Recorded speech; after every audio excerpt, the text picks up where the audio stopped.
So picture this. You're a respected educator in the game for almost 2 decades. And then one day, you decide to switch it up. You become an education consultant and throw in being a travel agent into your Rolodex. That's what my girl, Dr. Kaycee Brock, did. And now she's planning trips for Black folks all around the world. She even planned my 40th birthday. And we're here to talk about her new business and how being an entrepreneur has lit a fire in her that she just can't wait to talk about. So let's welcome Dr. Kaycee Brock to the show. What's up, Kaycee? Quite the intro. Hey, man, you're doing it. You're doing it. So welcome to Unmapped. This is my show where, I like to talk to folks who are building a plan, doing some great work without a blueprint. Yeah. And when I think about you were one of the first people that came into mind when I started thinking about this show because I just think you kind of represent all of that. So welcome to the show.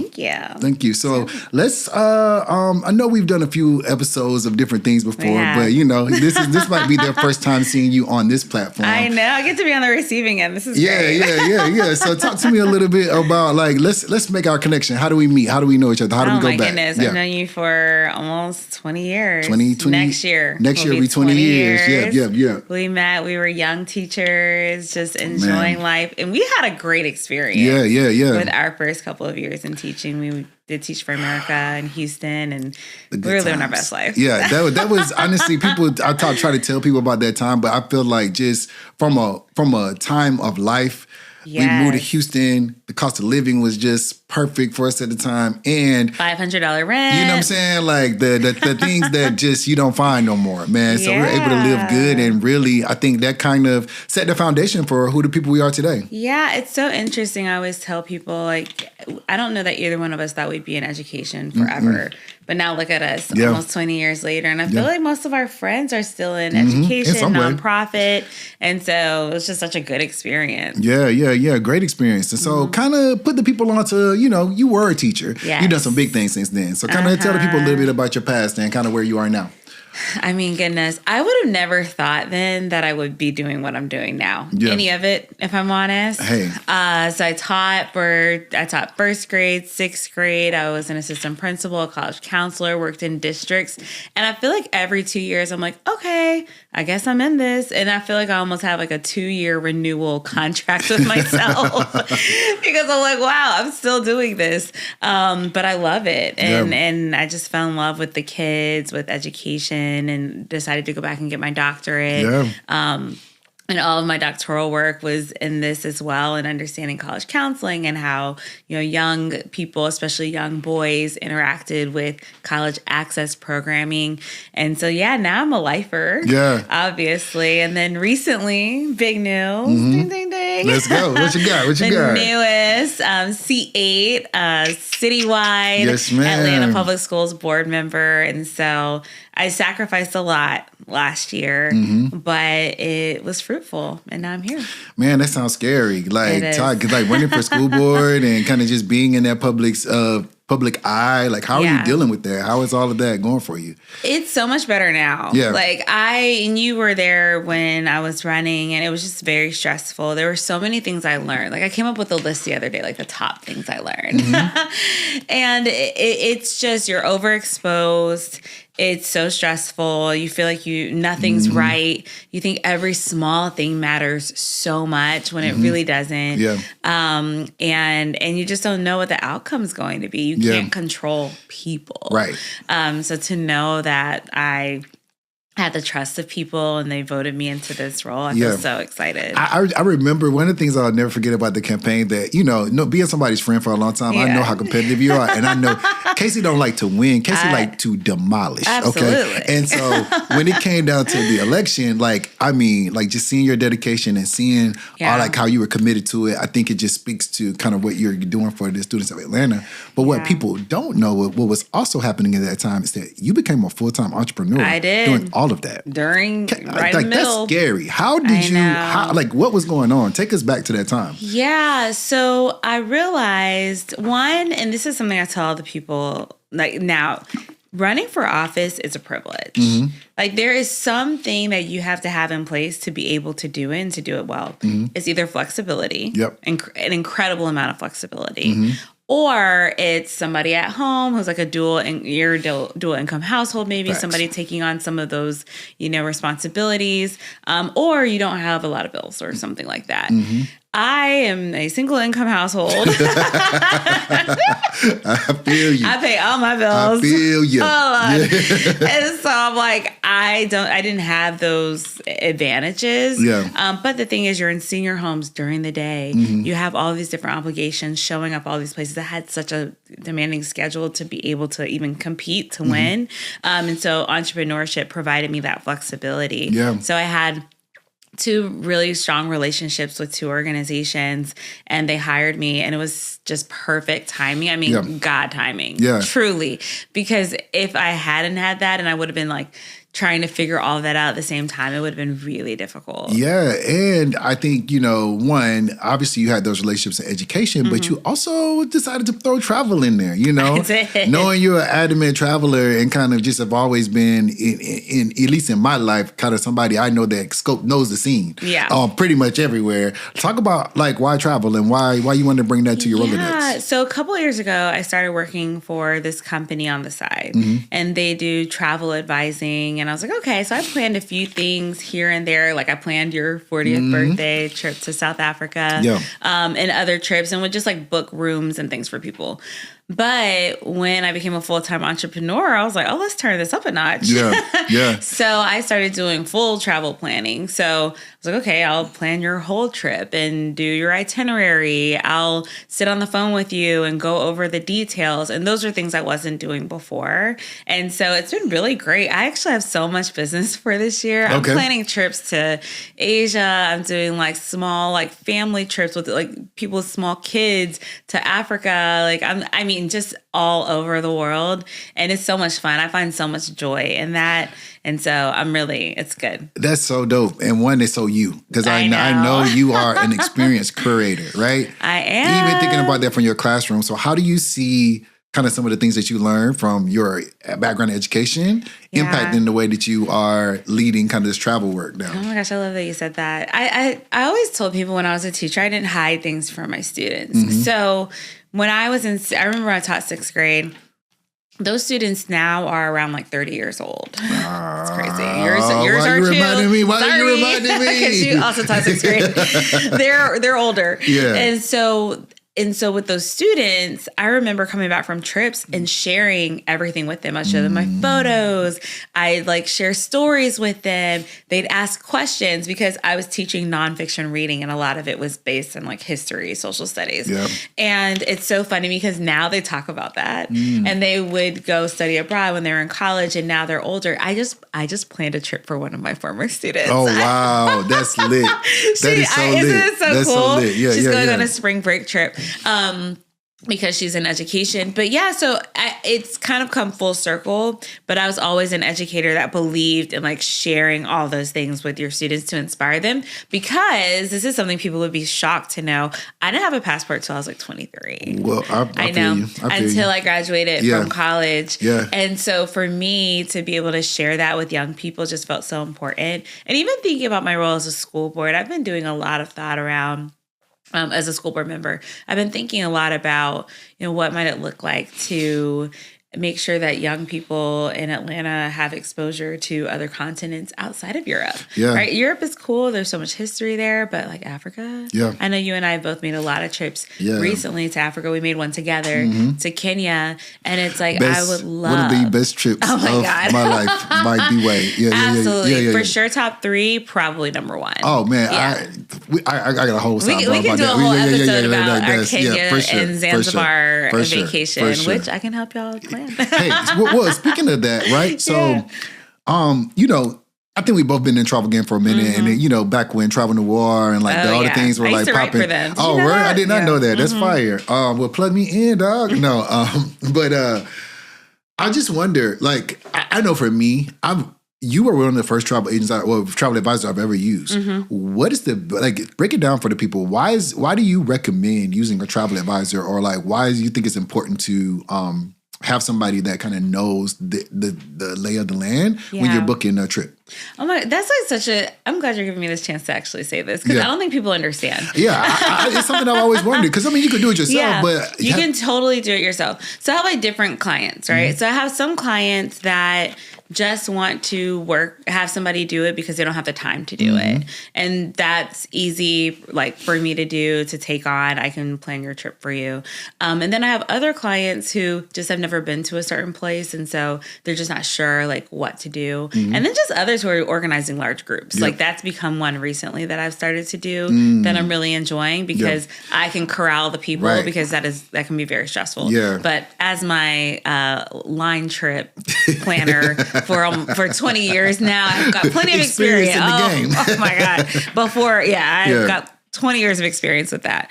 And so what I do is I have a site that I work off of and I can see across a bunch of platforms different prices for the same hotel. So say you're like, hey, I really want to go stay at this particular hotel in Morocco. I can look it up and I can see all the different prices. So I would come back to you and be like, hey, I see this for $500, but I also see it for $420. I can get you that $420 plus with our company, we can also get you like some perks too. And so I could be like, I could get you free breakfast. And we did that in Tulum recently. Like breakfast is included. You get a resort credit, things like that. So there's a huge benefit for that reason. The other side is if you're like, I just want to go to Morocco, but I don't know where I want to stay, what I do is I will curate a list for you and it'll have like 4 options with the pricing and all of that. And you can let me know, like narrow it down with me. And then I will book everything for you, manage it. And I can also sometimes VIP clients as well. So that when they roll up, they're like treated really nicely because it's through the agency. That is such your superpower. Let me tell you something, guys. Back in the day, I'll never forget when we used to go out, you know, back when culture was a thing. But Kaycee was the person you wanted to be with. Because let me tell you, she gonna get you VIP. Listen, we gonna get I'm we're like, the bands. We walking up to the thing, she pulling out a poker chip or something. Listen, I'm like, girl, how you know? Oh my God, the poker chip.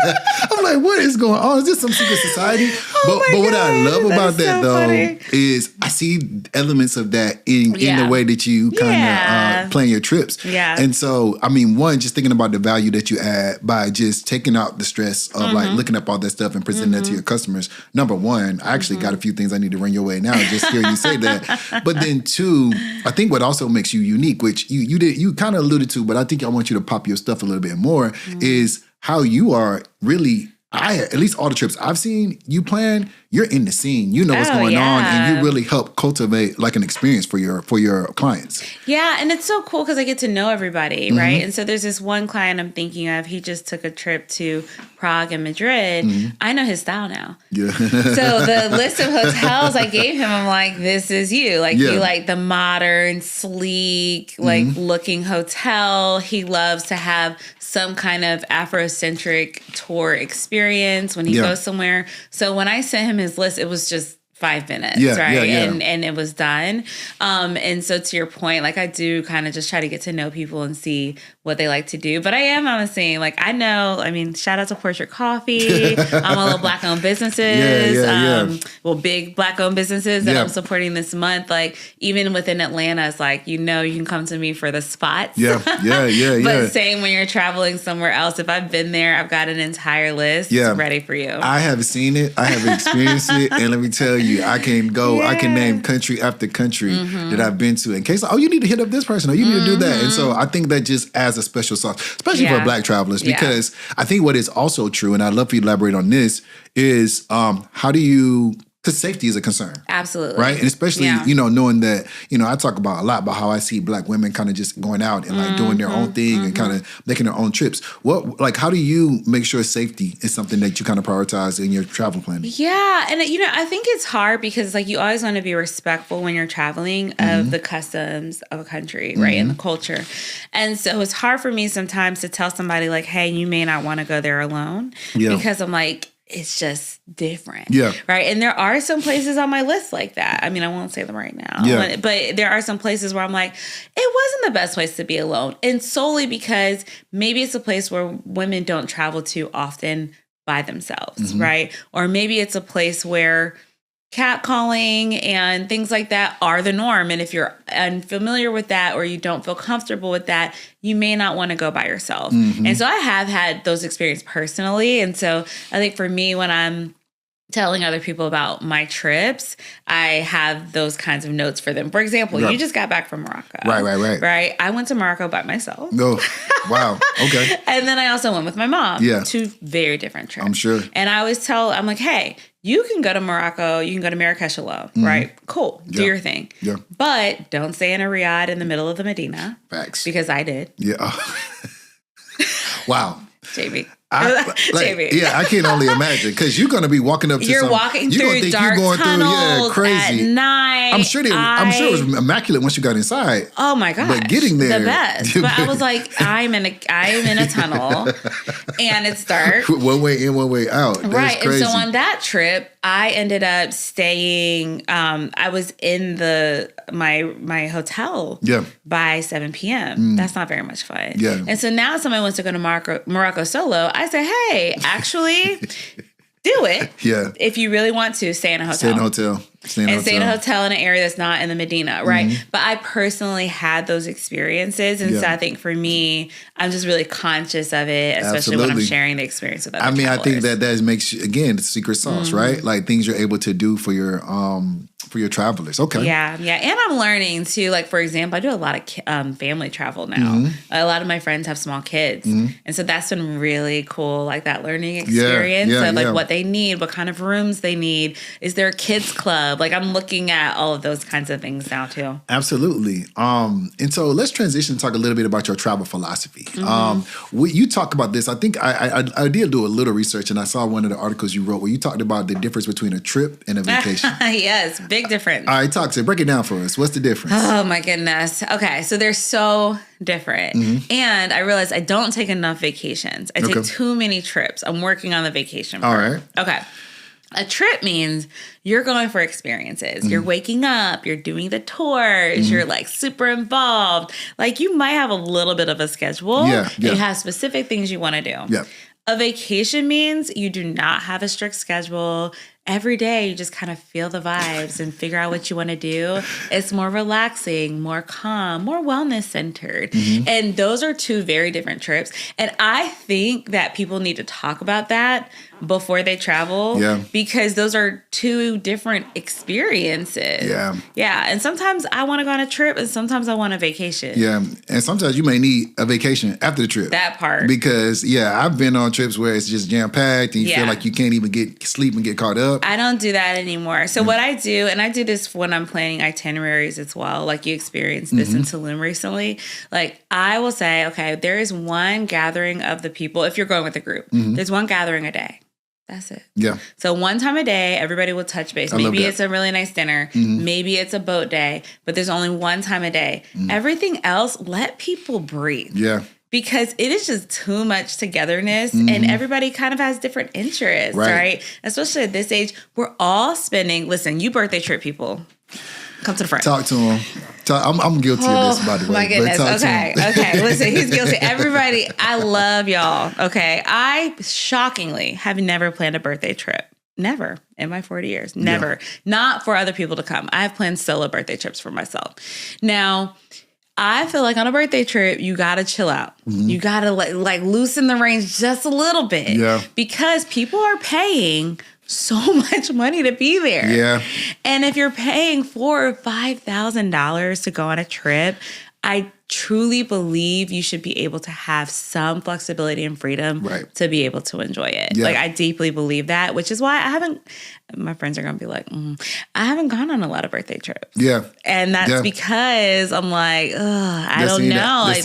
That's my trip fund. Yeah, and I don't know Yeah. that this is how I want to spend it that year. And I mean, I think it makes it complicated because you almost have to, even as a traveler on a birthday trip, you kind of like, it's obviously about the birthday person. It's about that person. Right? So you got to make sure you have that flexibility. But even in the planning stages, it's like, okay, yes, this is your birthday, but your friends are coming. Like, how are you making that accommodation? And I've seen it go both ways. This year, I thought about planning a trip of like no special occasion trips. Yeah.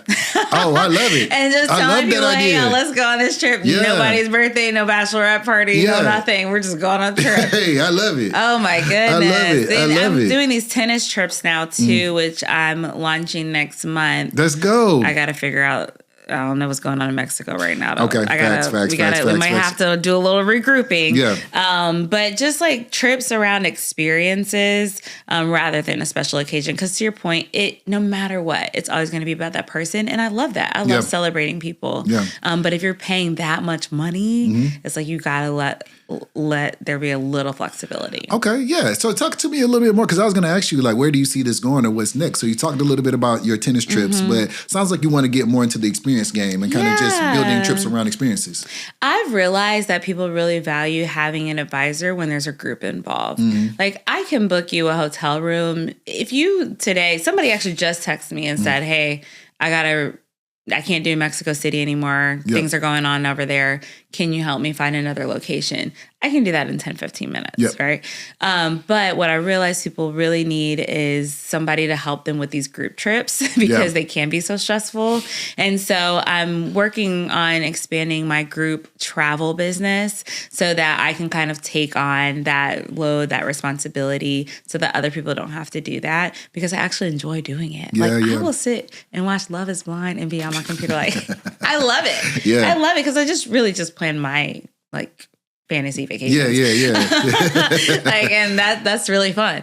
And then I also am trying to do these experience trips, right? So I love tennis. I'm an avid tennis player. State champs coming soon. Let's go. And I also have a lot of friends who play tennis, but there's also this huge tennis community out there. And I think planning trips just based around that would be really fun. So the one I'm about to do is called Rally and Reset. At that trip, we'll have just an hour of a tennis lesson every day, and truly the rest of the time do whatever you want. Wow. Just chill, relax. It's like a true vacation. But we don't have enough trips like that where you can just go do something for yourself. And it's based around something that you really enjoy. So I'd love to do more of those for people who have certain activities and hobbies that they really like. If you want to do golf ones or I don't know, it could be anything. I love that, because you kind of get the best of both worlds, right? So like you get this thing, this uniting activity, but if you want to chill and like just, and no pressure. The pressure. Are you getting a theme here? Maybe it's a Sagittarius. No, I love that. I just don't like feeling like pressured and scheduled on a trip. On a trip that you're paying to go, where you're trying to enjoy yourself. Like you definitely don't want to feel that. So we've talked a lot about like kind of your vision for it, but I'm curious, like a little bit more behind the scenes of the travel business. So like, how do you price your services? I know people probably are thinking that like a travel advisor might be expensive, but from what I'm hearing, you're saving people money. Oh yeah, absolutely. So when I just do a booking for somebody for a hotel, it's free.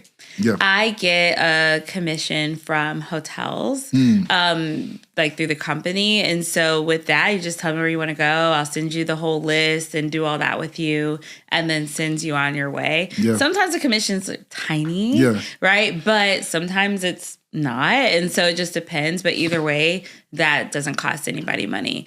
I do charge for my group planning. And it starts at like $300. So it's very like for like a basic level, and then of course can go up from there depending on what they need. And because what she's saying is, she got a basic entry level, but I've seen you do even the like field trip manager type service, right? Where you are like, let's go, y'all. We got the buses coming. And so my dream would be like to get to a place where somebody would maybe like bring me to a location to manage a trip for them.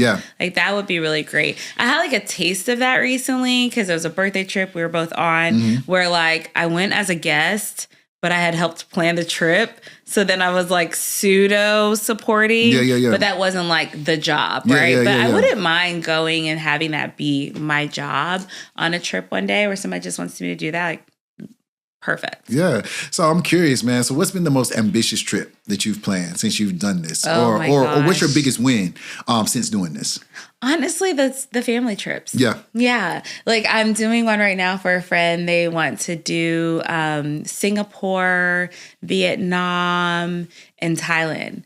And so I'm helping them plan that trip. And this is a repeat customer. Yeah. It's her 4th time planning a trip with me. Okay. And so that's a big win for me is when people keep coming back to me. And I can't think of anyone who hasn't come back to me who's booked something with me just because the experience is so good. You save money. You know I'm honest, right? So I'm going to always give you like this is the lowest price. Yeah. You can do this one or you can do this one. I'm always going to give you the option. Yeah. No, yeah. I love that, man. Yeah, but I love the family trips because exposing your kids to these things and the fact that we have friends that have the resources to be able to do that. I'm like, oh, what a dream. Man, I love that. And it sounds like what I also see is your energy, right? Yeah. In terms of like being able to share this love of travel with people and being able to do that. So I'm sure there are people that are listening to this that maybe are thinking about being a travel advisor or just thinking about kind of making a pivot, kind of like what you did. What advice would you give them to let them know, this is the time to make the move or how to make that move?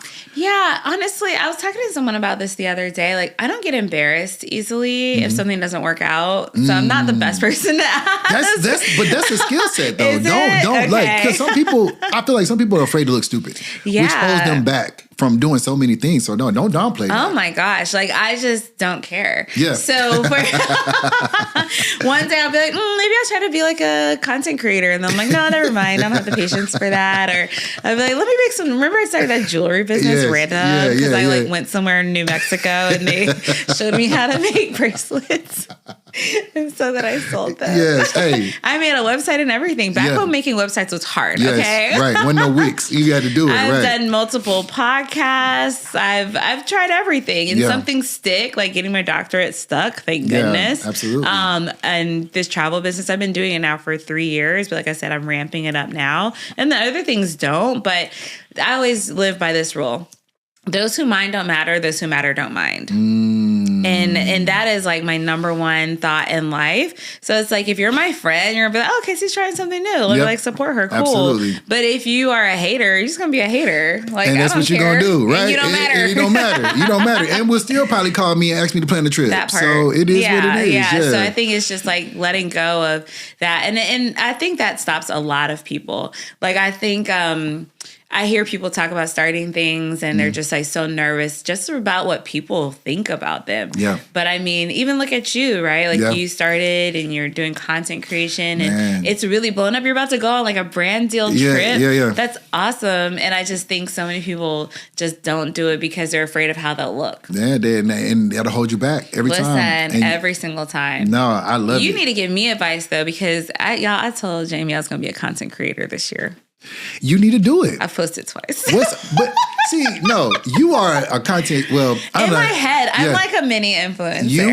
You have the personality for it. You have the story for it. I just don't feel like doing it. It's a lot. I'm gonna tell you what holds me back. What holds you back?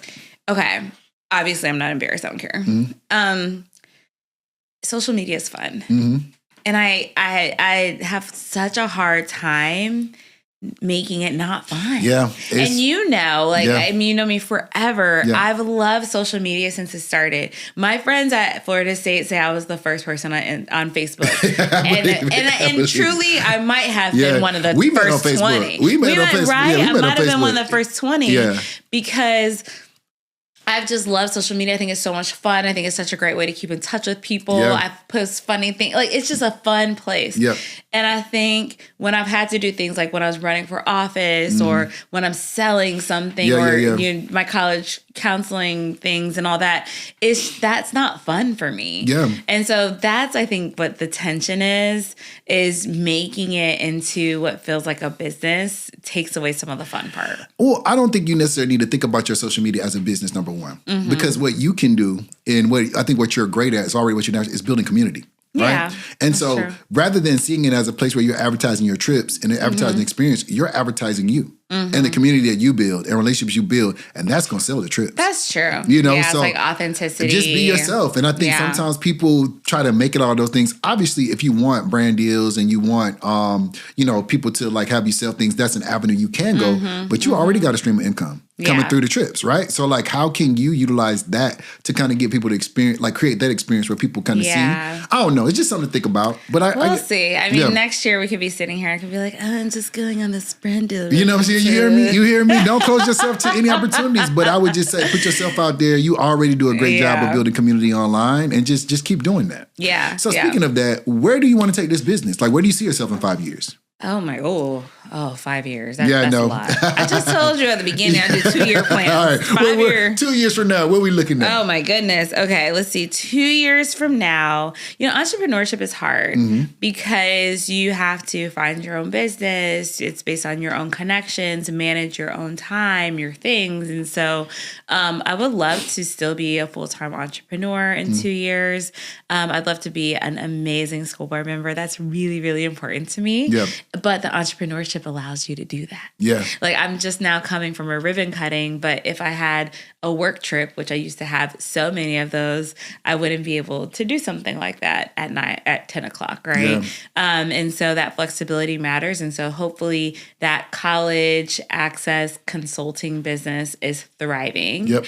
And then my hope is that these trips take off. Yeah. If I could do like one tennis trip every other month, and then in between build really great experiences for people and have that be something that I'm doing on a regular basis, I'd absolutely love that. And then just the prioritization of travel to Africa. Yeah. Like that's something I've talked to some people over there, like people, for example, who like planned our trip to Kenya, people who are living over there. And it's just like, there is just like so much for people to see. And I'd love to get as many trips going there as possible. Okay. No, I love that. I love that. I love the idea of that diaspora travel. Yeah. And like specifying in that, but then also just, kind of seeing where this goes. Yeah. I mean, one of the best days of one of the best travel experiences I've ever had, although I've had so many good ones, was playing tennis in South Africa. Okay. Table Mountain in the background. Oh, yeah. So I'd love to do a tennis trip there and like have that be like a normal thing. Like, we're going to South Africa. We're going to do tennis lessons every day. Annual tennis trip to South Africa. Okay. I love it. Yeah.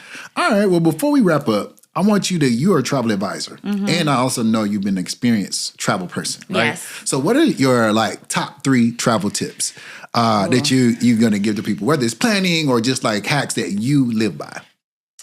Okay. Yep. This is the best one. Yep. This one a little viral on I do like TikTok content because TikTok it's like different. Yeah, Instagram's like my cozy place. Yeah, TikTok I'm like, all right, I'm gonna give you all the business. Yeah. Okay. So number 1, if you are planning a trip from the U.S., the cheapest flights are almost always from New York City. So what I tell people to do, say you want to go to Madrid, I would tell you book a ticket from Atlanta to JFK separate. Yep. And then book a ticket from JFK to Madrid. Yeah.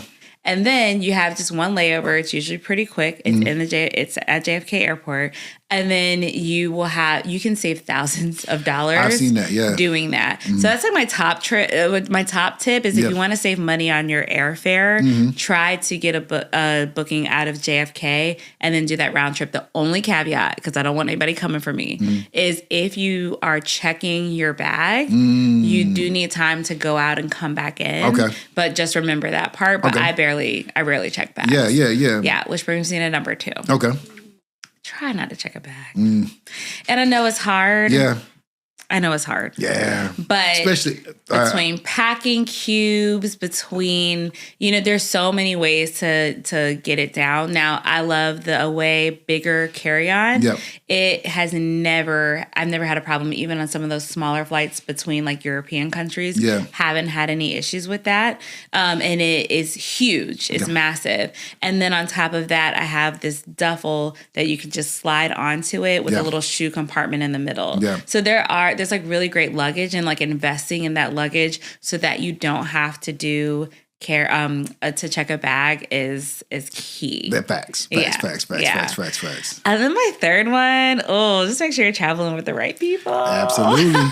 It'll make a break. Wow, there's nothing like a trip when you're in the middle of it and you're like, whoa. Yeah. So just like getting some really good travel partners. Because the thing is, it doesn't have to be your best friend. At all. Right? It could just be somebody that's about the same vibes, that has like the same, idea of a good time. Yeah. And who can kind of let go a little bit, right? Yeah. I've been on trips before. My friends, sometimes we won't even share a room. Exactly. If we can find a place, I did this with a friend a couple years ago, found a place where it was so inexpensive that we could have separate rooms. We're like, great, right? But finding like the right travel partners is crucial. But you set a bar with that. First of all, those are all great tips. I mean, I'm going to be definitely trying to implement those too, especially with the booking the travel from New York. And then just because you can also just buy your connecting flight there later. You know you're going there, so set the dates. Yeah. I love that.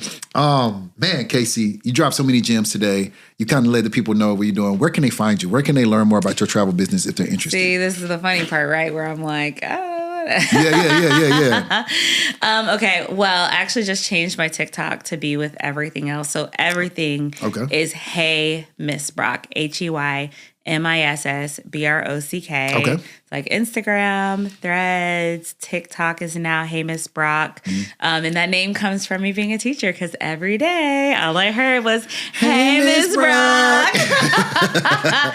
And so that's where the name comes from. So I'm never changing that. Yeah. I love it, man. Well, listen, when you want to book your next trip, when you're thinking about your next adventure, don't hesitate to hit up my girl, Hey Miss Brock, on all platforms. Kaycee, it's been a pleasure. Yeah, Thank you for joining me here on Unmapped. You know, hey, you got to do it. Unmapped with Jamie Downs. Make sure you like, make sure you share, make sure you subscribe. It's been a pleasure having you, Kaycee. See you guys next time. Bye. Peace.